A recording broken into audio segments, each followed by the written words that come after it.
Imagine a battle that defied all odds, 80 fearless warriors standing against the unstoppable Mongol armada. It sounds impossible. Yet the truth is even more astonishing. Both Japanese and Mongol chronicles record it. The same day, the same island, Tsushima, history's spotlight falls here. By 1268, the Mongols, lords of the steppe, were building war fleets, a horse empire now mastering the waves.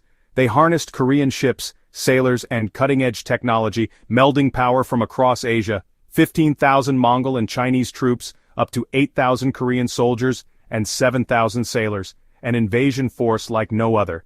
They brought siege catapults, explosive ceramic bombs that shattered the silence, poisoned arrows, and battlefield technology the Japanese had never faced before.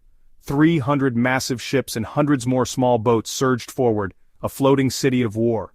Japan had no national army. Defense fell to local lords and samurai, warriors bound by the Shuen system.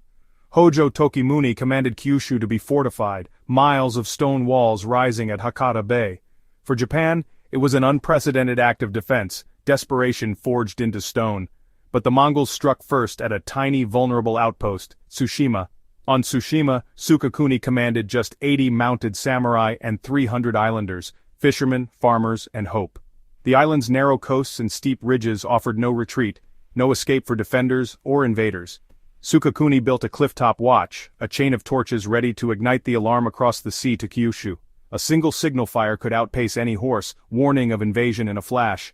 Tsushima became a deadly trap, pits, sharpened stakes, and giant logs poised to crush the unwary.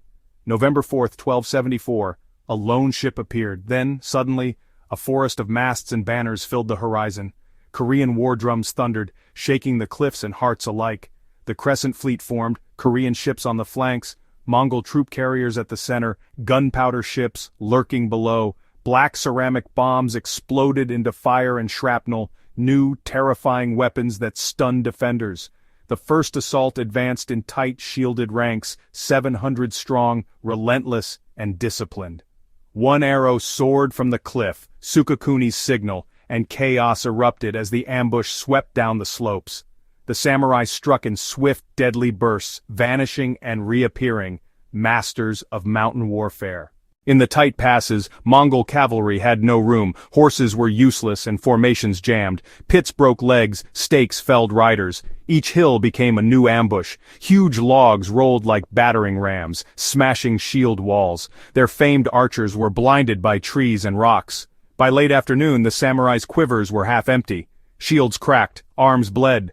Sukauni gathered his last 80 horsemen for one final